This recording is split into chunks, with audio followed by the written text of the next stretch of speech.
할렐루야. 오늘 말씀의 제목을 같이 한번 읽어보겠습니다. 자, 시작.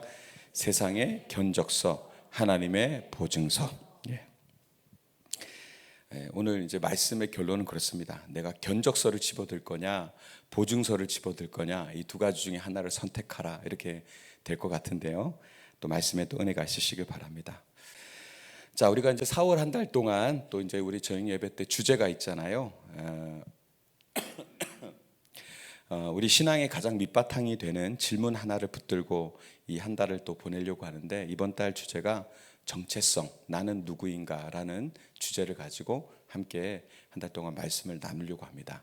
정체성, 나는 누구인가. 오늘 첫 번째 시간인데 제가 오늘 말씀을 준비했는데, 오늘 특별히 존귀함에 대한 깊은 이야기를 함께 이제 나누려고 합니다. 여러분, 우리가 살면서요,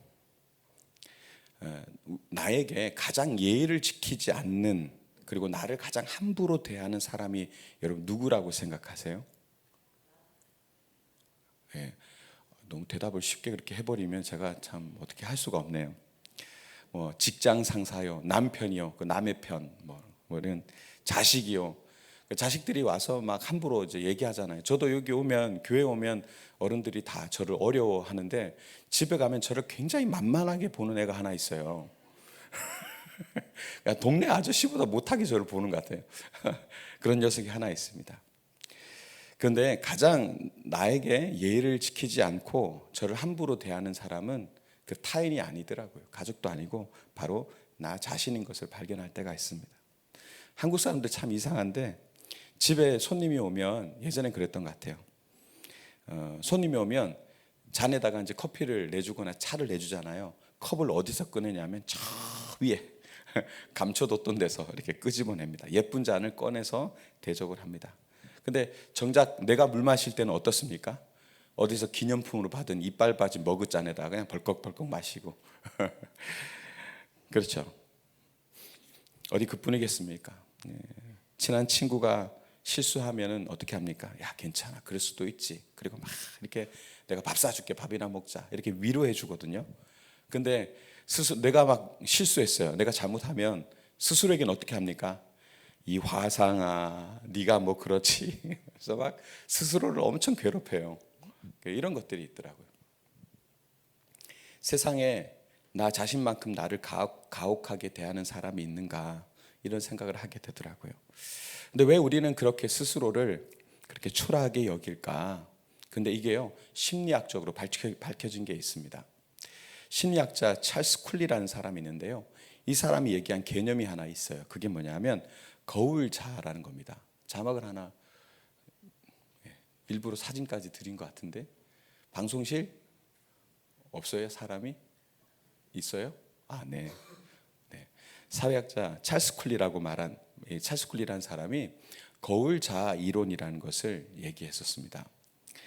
이 사람이 이제 어떤 얘기를 하냐면, 사람은요, 자신의 진짜 모습을 스스로 보지 못하고 어떻게 보냐면, 남들이 나를 어떻게 평가하는가를 이제 상상 속으로, 남들의 평가를 거울로 삼아서 상상을 통해서 자기 정체성을 형성한다는 거예요. 그러니까 나 자신 스스로를 내가 바라보는 게 아니라 타인의 눈이 나를 어떻게 평가할까를 상상하는 거예요. 그걸 가지고 자신의 정체성을 형성해 간다는 겁니다. 여러분, 이게 좀 동의가 되세요? 어느 정도 이것이 저에게는 동의가 되더라고요.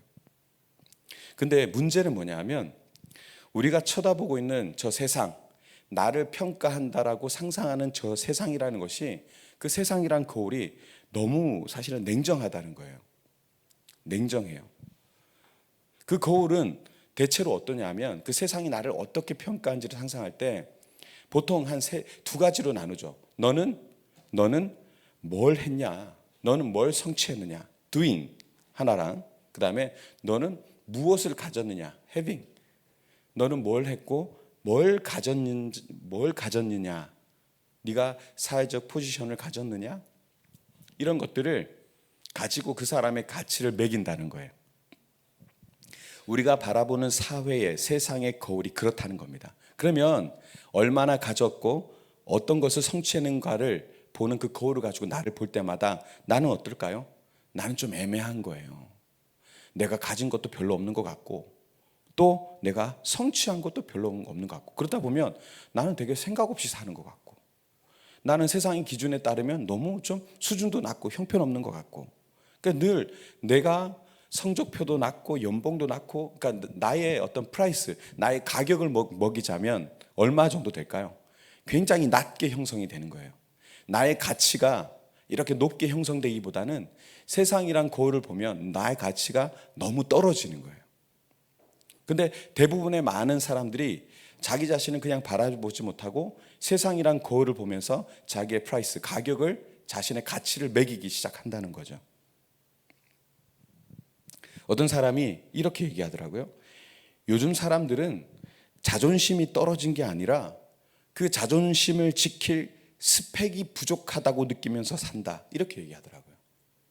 요즘 사람들은 자존감이 떨어진 게 아니라 그 자존감을 지킬 스펙이 부족하다고 착각하며 살아간다. 그러니까 나의 자존감을 유지할 수 있는 것은 스펙이야 이렇게 생각하니까 그러면 그 거울을 보는 순간 우리 뭐 할까요? 좋은 학교 가야죠. 좋은 학교 가려면 어딜 가야 돼요? 좋은 학원 가야 돼요. 그러니까 부모나 아이나 전부 다 세상의 거울을 보다 보니까 내 자존심을 지킬 수 있는 나의 프라이스, 나의 가치를 먹일 수 있는 기준이 그거다 보니까 어떻게 해요? 그걸 유지하기 위해서 스펙을 쌓는 거죠. 그래서 온갖 자격증을 다 따고요. 좋은 학교에 들어가기 위해서 엄청난 많은 비용을 투자하고 시간을 투자합니다. 사실 이것이 이 말 자체가 착각하며 산다 이 말이 우리 현대인들이 들으면 이게 뼈를 때리는 말이기도 할 것 같아요. 세상은 자꾸 우리에게 얘기하죠. 너는 이 정도 스펙이 없으면 너는 이 정도 통장에 잔고가 이 정도도 없으면 그렇게 썩 가치 있는 사람이 아니야. 그러니까 이렇게 정해놓은 조건부 가치 여기에 우리가 계속 길들여지는 거죠. 길들여져요. 그러면 어떻게 되냐면 남들보다 내가 성과를 더 내면 어떻게 될까요? 어깨가 으쓱으쓱 올라가죠. 내가 성과를 더 내면 내가 썩 괜찮은 사람이라고 또 착각합니다. 성과를 많이 내고 스펙을 많이 쌓으면 좋은 학교에 들어가면 내가 괜찮은 사람이라고 착각합니다. 으쓱으쓱. 근데 또 반대로 내가 실패하고 뒤처지면 어떻게 생각할까요? 그냥 땅바닥으로 그냥 곤두박질 칩니다. 그냥 내 존재 자체가 쓸모없는 불량품 같은 그런 느낌으로 완전히 우울에 빠져버리는. 그러다 보니까 이 시대에 여러분 그런 성인들뿐만 아니라 우리 참 티 없이 맑게 뛰어놀아의 아이들이 한번 가십시오. 정신과에 가보면은 우울증과 공황장애, 불안장애로 시달리는 우리 아이들이 너무너무 많아요. 너무너무 많아요. 왜 그럴까요? 이 사회를 자꾸 거울 삼아 바라보기 때문에 그리고 자기 자신을 불량품으로 여기기 때문에 자신의 가치가 너무 떨어진다고 생각하기 때문에 그러니까 불안해지고요. 우울증이 오고 그렇게 되는 거죠. 그런데 여러분 오늘 이 저녁에 그 세상에 피곤하고 잔인한 거울 그리고 그 저울에서 내려올 수 있기를 그렇게 저는 소망하고 축복합니다. 여러분 세상은요 우리에게 계속 견적서를 들이밀어요. 근데 그 견적서도 시간마다 다른 것 같아요. 그 시대마다 견적서가 달라요. 이렇게 해야 돼. 이렇게 해야 너의 가치가 높아져. 너의 프라이스, 너의 가격이 높게 형성돼. 그러면 그것을 쫓아서 열심히 가서 또 그걸 배웁니다. 영원합니까? 여러분 이 시대가 얼마나 빨리 변합니까? 그렇게 죽도록 공부했던 그것이 오늘날 딱 가보니까 그 직장이 없어져요. AI가 딱 들어서면서 수많은 직장들이 다 없어져 버립니다. 생각지도 못하죠. 오늘 없던 직장이 내일 생기고 오늘 있던 직장이 내일 없어지는 시대예요. 세상은 우리에게 그렇게 잔인한 저울을 자꾸 들이밀고 견적서를 들이밉니다. 그러나 우리 하나님은요 우리에게 영원히 변치 않는 보증서를 주십니다. 보증서. 자, 오늘 본문 이사야 43장 1절 하반절을 같이 한번 볼까요? 하나님이 이렇게 말씀하십니다. 같이 읽을까요? 시작. 너는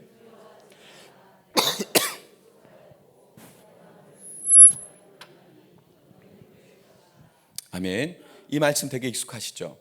너는 두려워하지 말아라. 두려워하지 말아라. 내가 너를 구속하였고 내가 너를 지명하여 불러나니 너는 내 것이다. 기가 막힌 선언이죠. 그런데 여기에는 조건부가 없어요. 네가 쓸모가 있어서, 너에게 어떤 지금의 그런 스펙이 있어서 내가 너를 불렀다, 전혀 얘기하지 않으십니다. 완벽해서 내 것이라고 얘기하지 않습니다. 너 진짜 쓸만하구나, 이제 너는 내 것이야, 이렇게 하지 않으셨어요. 그냥 그저 내 것이다라고 도장을 쾅 찍어버렸습니다. 우리를 불러다가 난데없이 그냥 살아가고 있는 저와 여러분들을 너 이리 와, 쾅, 너 내 거야, 이렇게 해주셨다는 거예요. 신학적으로 이것을요 이마고 데이라고 부릅니다. 하나님의 형상이라는 뜻을 가지고 있죠. 이거 한번 이해해 보십시오. 여러분, 명품 가방이 왜 비쌉니까? 가죽이 좋아서요? 물론 그런 부분도 있겠죠. 근데 요즘에는 거의 상향 평준화되어 있어요. 왜 명품이 비싼가? 그것을 만든 장인 때문입니다. 그것을 만든 장인이 있기 때문에. 흔히 우리가 얘기하죠. 여러분, 이게 진짜인지, 진짜 명품인지 짝퉁인지는 비 오면 안다고. 내일 이제 비 온다는데 내일 비 오면 알 수 있어요. 어떻게 합니까? 비 오면 짝퉁은 머리에 쓰고 가고 진짜는 가슴에 품고 뛰어가고 이렇게 된다 그러잖아요. 그죠? 왜? 그래도 명품 지켜야 되니까. 이거 얼마 주고 샀는데 오래 써야 돼.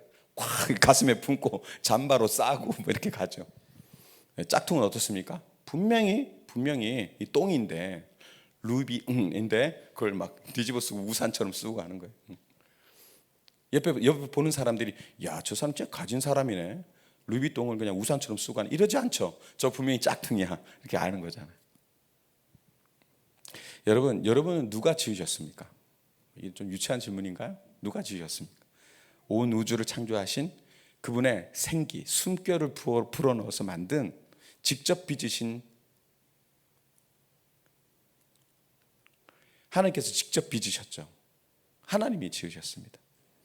그러니까 여러분은 존재 자체로서 이미 뭡니까? 세상에 딱 하나밖에 없는 마스터피스, 한정판, 딱 하나밖에 없는 희소성의 극치, 걸작품입니다.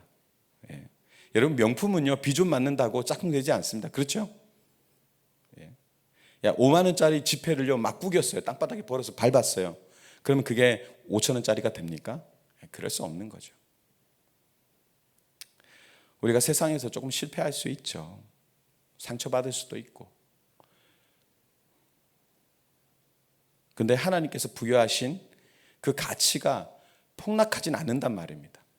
왜? 우리에게 보증서가 있거든요. 하나님께서 만드셨다라고. 근데 오늘 보증서를 여러분들이 지금 읽었잖아요. 지금. 예. 그 보증서 같은 말씀을 읽었잖아요.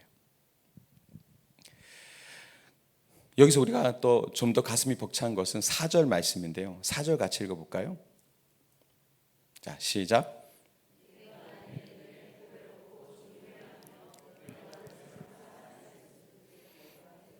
예, 여기까지. 내가 내 눈에 보배롭고 존귀하며 내가 너를 사랑하였다. 예. 여러분, 이 말씀, 이사야에서 이 말씀이 언제 주어진지 아십니까? 예. 이스라엘 백성들이요 바벨론으로 끌려갔어요. 모든 것을 다 빼앗겼어요. 나라도 빼앗기고. 그리고 거기 가서 그냥 정말 처절한 가운데, 그리고 얼마나 비아냥거렸는지 몰라요. 야, 너희들 부르던 찬양 있잖아, 그거 한번 불러봐라, 한번 들어보게. 그 정도로 비아냥거렸어요. 너희들이 모시던 하나님 어딨냐? 야, 그때 불렀던 찬양, 너 성가대였다며, 일로 와서 노래 좀 불러봐라. 그리고 노래 부르면 거기서 음주하고 가무하고 그랬어요. 바벨론 사람들이. 그만큼 그렇게 처절하게 실패자, 쓰레기 취급받고 있을 때 이 말씀이 주어졌어요. 근데 스스로 생각하기도 어떻습니까? 우리는 실패했어. 예배에도 실패했어요. 하나님께서 바벨론을 들어서 그 성전을 다 회파시킬 만큼, 하나님께서 정말 역겹다고 생각할 만큼 예배를 형편없이 들었어요. 하나님밖에 없는데 하나님 말고도 다른 게 있습니다라고 그렇게 살아왔던 지난날의 삶을 반성하면서 우린 정말 쓰레기였지 이렇게 생각했어요. 그리고 끌려가서 그들은 말 그대로 처절한 노예 같은 삶을 살았습니다. 근데 그렇게 절망하던 그들에게 창조주 하나님께서 다가오셔서 이렇게 말씀하시는 거예요. 아니, 세상이 너를 끝났다고 해? 아니야. 내 눈에는 여전히 보배롭고 존귀해. 내가 너를 사랑하였어. 그렇게 말씀하신다는 거예요. 그리고 하나님은요, 말로만 위로하지 않으셨어요. 자신의 사랑을 증명해 보이셨죠. 예. 여러분, 어떤 물건의 진짜 가치는 언제 책정이 되냐 하면 누군가 그거를 사기 위해서 페이할 때, 그 지불을 할 때 그 값으로 증명이 됩니다. 그렇죠? 어떤 물건의 진짜 가치가 딱 매겨지면 그것에 대해서 동의하는 거예요. 아, 그래, 이 정도 가치가 되는구나. 그리고 기꺼이 지갑에서 돈을 꺼내서 카드를 꺼내서 결제하죠. 페이를 합니다. 그리고 그 값으로 그 진짜 가치가 증명되는 것이죠. 요즘 생수 한 병 얼마입니까? 다양하죠. 네. 그럼 하나님은 죄의 노예로 죽어가는 그런 우리를 다시 사오기 위해서 얼마를 지불하셨을까요? 자, 여러분들을 위해서 얼마를 지불하셨습니까? 예, 당신의 하나뿐인 아들 예수 그리스도의 핏값으로 지불하셨습니다. 여러분, 이것이 우리의 가치라고 말씀드리는 거예요. 다 아는 얘기지만 한번 말씀드려 봅니다. 예수님께서 십자가에서 물과 피를 다 쏟으심으로 우리를 사시기 위해서, 죄로부터 우리를 사시기 위해서 페이하셨어요. 아들 예수를 죽기까지 대가를 지불하시면서. 여러분, 이것이요, 기독교의 가장 위대한 교리인 칭의입니다. 예수 그리스도 말미암아 모든 죄에 대한 대가를 지불함으로 우리가 의를 얻었어요. 의롭다 여겨주신 거죠. 의롭다 칭해 주신 거죠. 그래서 칭의입니다. 내가 착해서 의로워진 게 아닙니다. 여러분들의 이마에, 여러분들의 마음에 하나님의 아들 예수 그리스도의 목숨값이 매겨져 있기 때문에 의롭고 존귀한 것입니다. 그러니 사단이 와서요, 우리한테 얘기하죠. 야, 니까지 무슨 가치가 있냐, 이렇게 정죄하겠죠. 왜? 우리가 살아가는 모양이 어떻습니까? 의롭습니까? 늘 말씀드리지만 의인의 신분은 있으나 의인의 실력은 없다. 의인의 라이센스는 받았는데 이게 장롱 면허처럼, 예? 의인의 라이센스는 있는데 의롭게 살 능력이 없는 거예요. 맨날 죄를 짓죠. 그러니까 사단이 와서, 야, 니까지 무슨 가치가 있어. 너 사는 꼴 좀 보니까 너는 전혀 그게 아닌데. 근데 여러분, 주눅 들지 마십시오. 배짱으로 딱 까는 겁니다. 이 말을 까고, 이거 보이냐? 여기 가격부 프라이스가 안 보이냐? 나는 예수님 짜리 인생이야. 예수님께서 나의 가치를 증명하셨어. 아들 독생자를 페이할 만큼 나는 그런 하나님 앞에 그런 존재야. 그리고 그거를 보여주는 거죠. 말씀을 정리하겠습니다. 신학자 중에 폴틸리라는 독일의 신학자가 있는데 이런 말을 했어요. 믿음이란, 같이 읽어볼까요? 시작.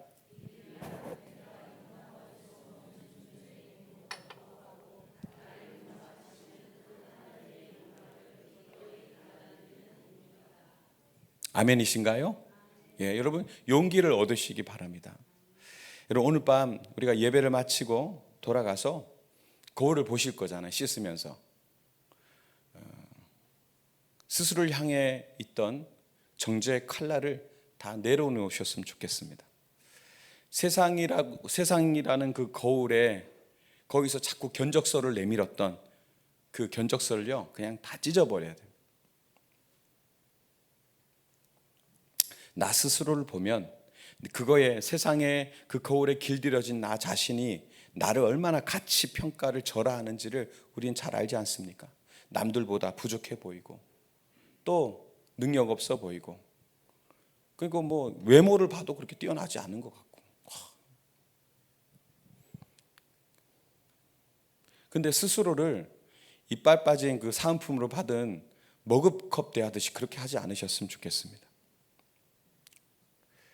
거울 속에 있는 나를 가만히 보면서 예수 그리스도를 바라보시면 좋겠습니다. 여러분, 받으신 십자가를 지금부터 어디에 거느냐? 거울 앞에 거는 겁니다. 거울에 딱 보면서 십자가를 통해서 나를 투영하는 겁니다. 아시겠죠? 작년에 드린 십자가 어디 있어요? 재작년에 드린 십자가 어디 있어요? 오늘 다 찾아서 화장실 거울과 그리고 큰방 거울과 거실 거울에 다 거세요. 그리고 나를 그 십자가를 통해서 여러분 보십시오. 그 십자가의 예수가 바로 나의 가격표입니다. 좀 상스러운 표현이지만 그렇습니다. 그리고 스스로에게 그렇게 늘 좀 그렇게 해주셨으면 좋겠어요. 수고 많다, 애쓴다. 세상의 저울로는 좀 부족할지 몰라도 너는 하나님 보시기에 참 보배롭고 존귀한 자다. 그렇게 해주시면 좋겠습니다. 언젠가 우리 그 교육자실에서 이거 스티커 하나 만들어 갖고 한번 거울에다가 붙인 스티커를 만들어서 한번 쫙 나눠줄까 봐요. 어때요? 미 목사님 그런 거. 네, 좋습니다. 하트 날리지 말고. 내가 오해했어요. 네. 네. 네, 저희 아내가 저기 있어. 조심해.